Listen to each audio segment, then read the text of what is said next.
I'll tell you what I don't want to hear from you. I don't want to hear that you're sorry. Everyone's sorry after they get caught. I don't want to hear why you did it. I don't even want to know if it was your first affair. None of this shit matters to me in the slightest. What matters is that you did it. You fucked up your family. That's right, you didn't just cheat on me. You cheated on our 4 kids. They won't have a chance at a normal childhood. You cheated on both our parents. Now the kids won't have a normal grandparent-grandchild relationship. You screwed your whole family, and for what? Fuck you. Just fuck you. As far as I'm concerned, you're a lying, cheating piece of shit, but I talked to a lawyer like you suggested, and she confirmed that what you threatened me with would be the likely outcome. So my life is going to be miserable for the next 10 years. Imagine my shock when I discovered that, according to the law, you were the one who ruined us. But I will be the one punished. Rick, honey, please, I didn't threaten you. That's not what I meant. You have to believe me. I was trying to rationalize the reality of our lives. Okay, I'm a lying, cheating whore, but do our 4 children deserve to pay the price for my behavior? I realize the kids come first. But apparently, in your world, ruining my life is just collateral damage. And please don't call me cute. You don't have that right anymore. It's just Rick. And just for laughs, I'd like to hear you telling me that I should let you continue your affair even though I'm married to you so I don't have to be a part-time father paying child support and alimony for the next 10 fucking years isn't a threat? I didn't handle that very well yesterday. I'm sorry, but I'm having a hard time explaining it. This isn't meant as a reproach to you, but Troy does things to me. He makes me feel things I've never felt before. I don't love him, but right now I can't let him go. Yeah, I know. You told me he has more and blah, blah, blah. I'm sorry that what I was born with wasn't enough for you. But in my defense, we had sex before marriage, and in 15 years and 4 kids, I've never once heard you complain about my abilities in sex. Not once. This is all about you, not me. I know it's Rick, but please let me try to explain it better. This should be good. I love fairy tales. Please continue. He waved his hand ceremoniously and sank back into his chair. In the year since this all started, have I ever once denied you sex? Have you ever noticed the slightest decrease in my attention to the entire family? Have I ever canceled a lunch date with you? Is there anything you can point to that you or the kids have suffered because of my outward activity? Truth be told, he couldn't. But that only made him angrier because she just didn't understand him. Then tell me this. If you've been so good at hiding it, taking care of my needs and being a good mother to our children, why tell me about it now? At least I had the bliss of ignorance, and now you've robbed me of even that. I had to tell you, Rick, because someone close to us saw me in a compromising position and I didn't want you to find out from them. I had to tell you. How honorable of you. Who saw you with your buddy? I want to know because no one has said a word to me about it, and I'd like to know who my good friend is. I'm not going to tell you that. I can't. Why not? It's not like you're going to tell me your lover's name either, so it only gets better.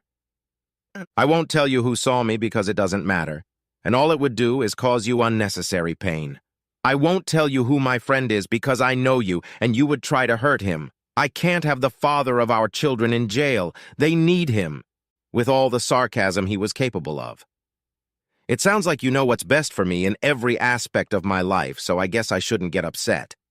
Next step is for you to explain to me how good it would be for me to sit in a chair like a good cuckold and watch you two have fun. Just stop being sarcastic, Rick. It doesn't make you look good. And stop acting so childish. What the hell is a cuckold? No. You're the one being childish, Kat. You mean to tell me that you both haven't laughed at me once in the last year, or taken many other opportunities to belittle me? How many times have you slept in my bed with him, or let him drink my booze, laughing the whole time I was out of town? Rick didn't even notice the slap he received. It nearly knocked him to the ground, and in his anger he instinctively started to strike back. Somehow he managed not to, but it was very difficult. He stood, rubbing his cheek and training his jaw to make sure it still worked. He was in a state of shock, shocked that she'd hit him, and horrified that he'd almost hit her back. He knew it was time to leave. He had to put distance between them. Kat, for her part, was just as stunned by her violence against the man she loved. She opened her eyes wide and covered her mouth with her hands, unable to speak. She began to cry. Everything was falling apart. This was not how she wanted this conversation to happen at all. Recovering, she apologized and tried to hug Rick, but he pushed her away. "Rick, I'm so sorry. Please forgive me. I know you have no reason to believe me, but he never came anywhere near our family or home. And none of us have ever said a word about you. I don't know if you'll believe me, but I know how to compartmentalize my actions. When I'm with you, he doesn't even exist. And when—" "Right." Rick quickly interrupted. "That also means that when you're with him, me and the kids don't exist, right?" Kat lowered her head and said quietly, "Yes, Rick, but that's good. I was going to add, how could you think I would do such a thing to humiliate you?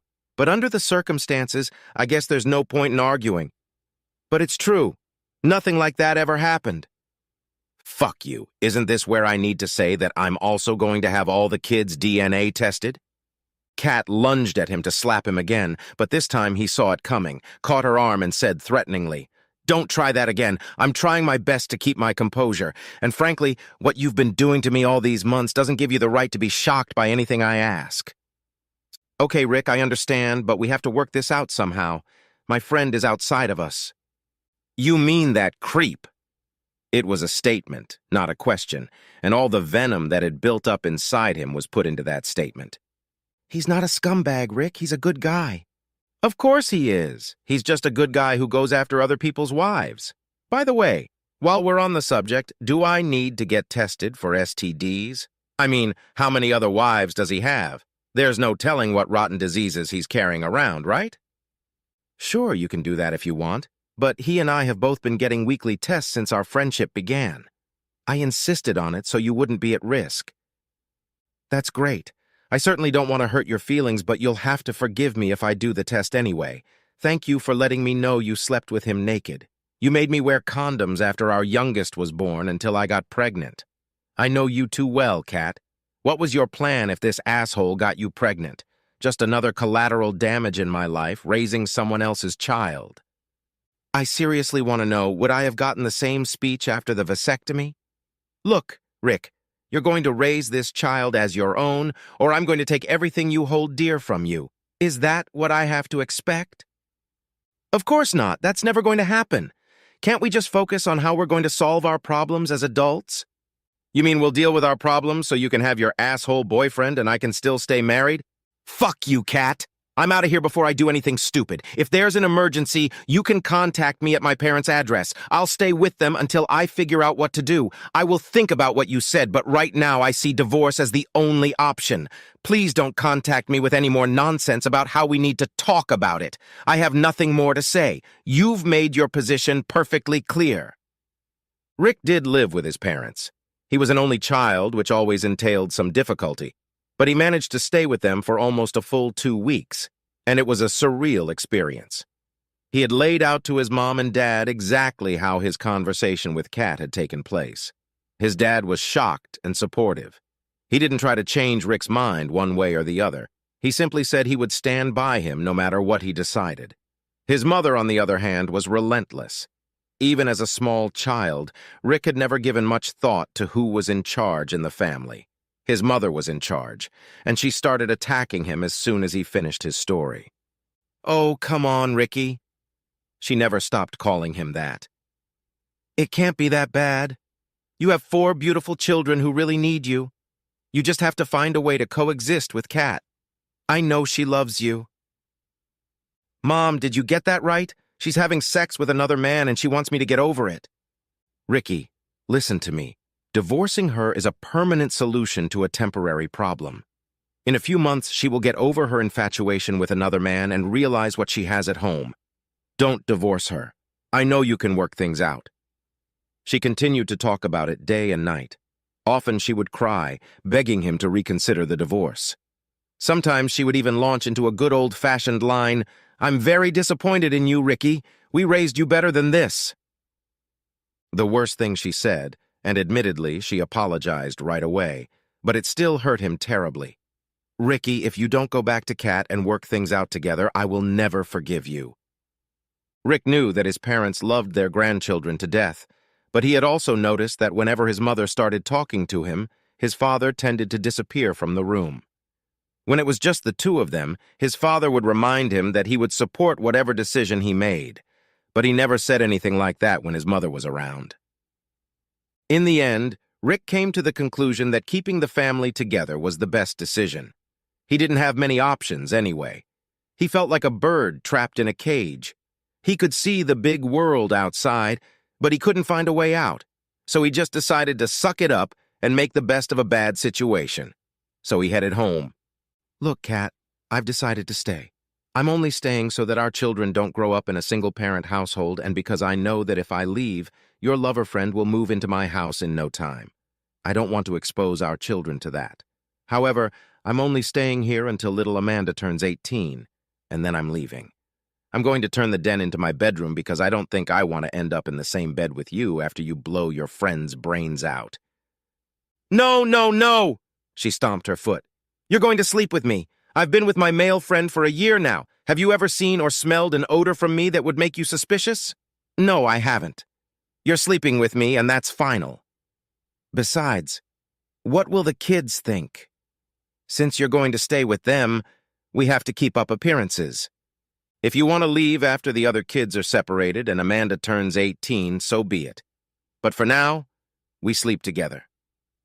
Kat realized that Rick loved her, and that in time their relationship would work out. She wasn't going to give him a reason to pull away. She vowed to herself that she would be more careful with her lover in the future so that Rick wouldn't see or feel anything that would make him angry or hurt. Sure, the kids were happy he was back home, but Rick was even happier. He hated being away from them. Even while on a business trip, he made sure to contact them every day. He also remembered to bring them small gifts. Seeing their euphoria, he hoped he could pull it off. Things didn't go well at first. Although Kat was no longer trying to convince him that everything was fine, she persisted in trying to get him to make love to her. But Rick couldn't do it. He tried his best to act normal, but it was hard to do, and an uneasy truce had developed between husband and wife. Rick found it very difficult not to get angry whenever Kat left the house alone. Even though she told him that she only saw her friend once or twice a week, in Rick's mind it was every time Kat left the house alone, and it hurt him deeply. Kat tried everything she could to make him more comfortable, but nothing worked, and she decided that after going through a rough few weeks since Rick's return, she should see a marriage counselor. Kat felt that Rick wasn't adapting quickly enough to his new situation, and it was important to help get their relationship back on the right track. The kids were beginning to suspect something, too. Rick was shocked when Kat suggested the idea to him. Wait, let me get this straight. You want me to go to marriage counseling with you so I can feel better about you sleeping with other guys? Seriously? He laughed so hard he started to hiccup, but suddenly Kat saw a grim expression appear on his face, and he immediately became quiet and very serious, saying, You know what, Kat? Maybe this isn't such a bad idea. We should do it. Rick had several reasons to agree. Mostly, he was curious how Kat was going to present having a boyfriend to the counselor as a way to make their marriage stronger. Either way, it would be interesting. But I have to pick the counselor. He didn't want some New Age son-child with a New Age head telling him about the merits of polyandrous relationships. Kat readily agreed, and for some unfathomable reason, excitement swept over her, and she looked forward to this moment. Rick had only to shake his head, marveling at the depth of her delusions. Kat was amazed at the success of the counseling sessions. After 2 or 3 sessions, Rick became much more affectionate at home. He didn't yell at her or pout. Frankly, the counselor was also amazed. In essence, all he did was explain to Rick that it didn't matter what the societal norms were, it only mattered what he and Kat considered normal. In his practice, he had encountered situations like this more and more often, and they had never led to a good outcome. At the end of 10 sessions, he thought he should write an article and submit it to Psychology Today. Perhaps it would help couples across the country. And that's how life went on in Rick and Kat's family. Theirs was by no means a fairy tale marriage, but they got along just fine and worked together to give their children the best childhood they were capable of. To the casual observer, It seemed that their marriage was better than most. Almost immediately after counseling ended, their loving relationship returned to normal. Rick and Kat never talked about her male friend again. Rick realized he was ignoring the obvious, but saw no good reason to bring it up. A serious incident occurred that upset Rick so much that he almost broke their agreement. About 6 years into their 10-year relationship, Rick received a call from his father asking him to come to the house alone right away. Kat saw the serious look on his face. "Rick, is something wrong? You're scaring me." "I don't know, but I think Mom might be sick. Dad said I should get over there right away." "Well, wait, I'll come with you." "No. He said for me to go alone." Kat looked worried, for she loved his parents almost as much as she loved her own. "Okay, but please let me know what's going on as soon as possible." He promised he would let her know and set off for his childhood home. When he arrived, both parents were sitting in the front room. His father looked angry and his mother was clearly crying. This only made him more anxious. Dad spoke first. "Rick, I want you to know that I only found out about this yesterday and I'm very angry with your mother." And he left the room. "What's going on, Mom?" "Ricky, I have to tell you something and it's going to hurt you. I never wanted this. I just wanted to keep your family together. You know I love my grandchildren so much." "Just tell me, Mom." "I was the one who saw Kat and her boyfriend all those years ago. I saw them leaving the hotel room one day when I was meeting Doris for lunch." "What? And you never told me. How could you do that to me?" "Honey, the kids were just babies. They needed both parents." She continued to speak, but he couldn't hear the continuation of her words. He was stunned. His own mother. Rick got up and left without another word. When he got home, Kat nervously peppered him with questions, but all he said was that his parents were worried about whether we had enough money to pay for college for all the kids. I told them we were still working on it, but trying. They said they would help in any way they could. They're just getting old and worried. I guess that's what old people do. Well, thank goodness. I hope you told them not to worry anymore. Rick just nodded his head and went to the backyard. Rick's relationship with his mother was never the same. They still saw each other, usually with the grandchildren and Kat. But the close relationship she had with her only child was gone forever. The same thing had happened with his parents' marriage. His father actually left the house for about a month. So upset was he by his wife's cheating. Unfortunately, his father passed away about a year after that encounter. He died a sad man, and it bothered Rick a lot. He had a few somber days after the funeral. To Kat's credit, she was there for him every step of the way and helped him out of his depression. Rick's resolve to leave his wife began to wane. He was still fighting it, but he realized that his wife loved him and was trying, so he began to have doubts. Before anyone knew it, their oldest child was off to college, followed by the next two. Amanda didn't turn 18 until a few years later, but she had already graduated high school and was about to go to a state college. Everything they had been told was true. The years of parenting, especially middle school, passed like a blur. Around the same time, his mom passed away as well. As an only child, all he had to do was make arrangements for their inheritance. Dying is a very difficult and time-consuming process. There is a saying that as an only child, the good news is that you won't have to argue with your siblings about anything after your parents die. The bad news is that you have no siblings to share the burden with. Ironically, it turned out that his parents had left him enough money to allow all of his children to pursue higher education without taking on the burden of student loan debt. While going through some important papers, Rick saw a letter from his mother addressed to him. The envelope read, "For Rick, after I'm gone." The letter was dated just 3 weeks before her death. Gotta have Mom put a date on it. He slipped the envelope into his shirt pocket and decided to read it later. Shortly after his mother's death, Rick had essentially decided to stay with Kat. The resentment and anger were gone, and he felt his life was better than most, so why rock the boat? Plus, he had seen how lonely his mother was, and it worried him that the same could happen to him if he left Kat. Amanda was the only child in the house, and he was already starting to suffer from empty nest syndrome. Rick tossed the letter in his desk and forgot about it for a few weeks. One day, while digging through his desk drawer, he saw it and decided to read it. What he read shocked him, but he had a hard time believing it all the way through.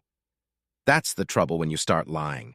Trust is lost, and you wonder about motives. Was the content of the letter true, or was his mother just trying to make herself look better after her death? He decided to destroy the letter and not say a word. It was less than a year until Amanda would turn 18 and head off to college. But he thought of her often, and it affected his decision-making about his future. The day after Amanda left for school, Rick met with Kat. "Kat, I met with a lawyer and I'm going to divorce you. You can go to her office to sign the papers or I can bring them to you. I don't want to embarrass you, but it's time for me to move on." "But why? We've been so good all these years." "Because I don't love you, Kat, and we agreed that I would stay until Amanda turned 18. You don't love me?" "No, Kat, and my love didn't gradually fade away. It stopped the moment you threatened me. I'm obliged to leave as we agreed 10 years ago. I know our paths will still cross because of children and grandchildren, so I'll be polite. But it's over between us." "Come on, Rick, you mean all those times we held hands? The countless times you told me how much you loved me and the lovemaking wasn't real? I know the difference between sex and love, and you made love to me. It took a little while, but after a few months your revenge sex turned from revenge sex to sex and then to lovemaking. I know that's what happened." "I lied to you, Kat. It was an act. And do you know why?" Kat was openly crying now. She said nothing, only shook her head negatively. "Because I realized something in a fairly short period of time, and it came down on me like a brick hitting me. You can divorce me at any time, for any reason. Why do you think I agreed to counseling? We live in a no-fault state. You could file for divorce just because I forgot to take out the trash or forgot your birthday. What if over time you fell in love with your boyfriend? Either way, the result would be the same. I'd be a part-time dad. You had all the power in our relationship. I couldn't risk it, so I tried to be the best father I was capable of and pretended with you." "I don't believe you.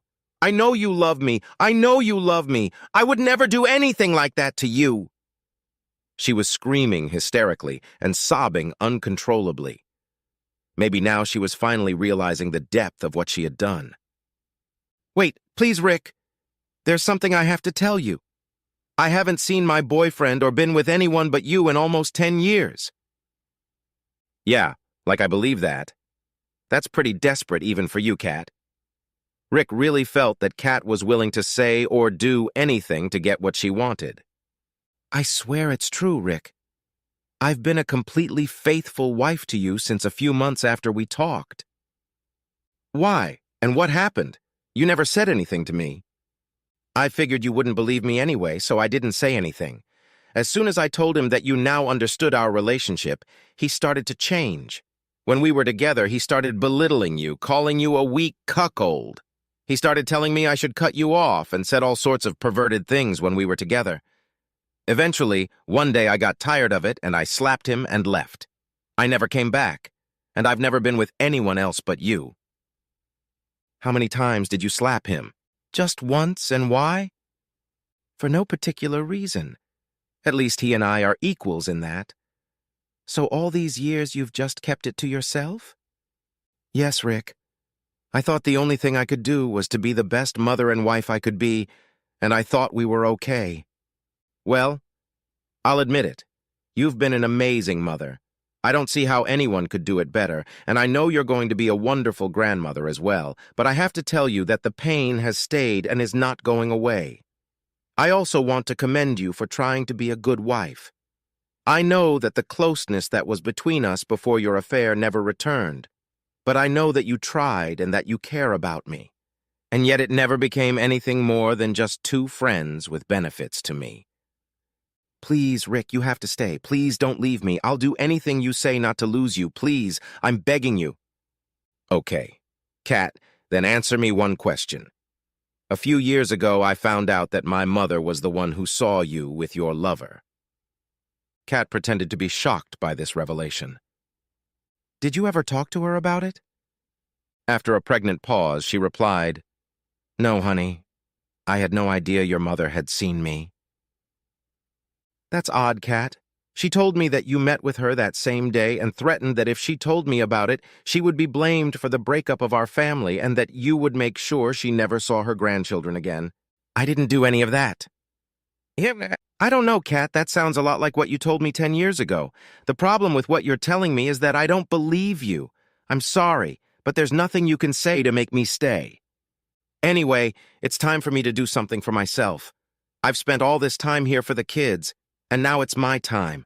Goodbye, Kat. Kat fainted and sobbed uncontrollably, but Rick was unfazed. He left the house for the last time. That same day, he began receiving angry and emotional calls from each of the children, asking why he had left their mother. Before answering, he asked each one a simple question. Was I a good father?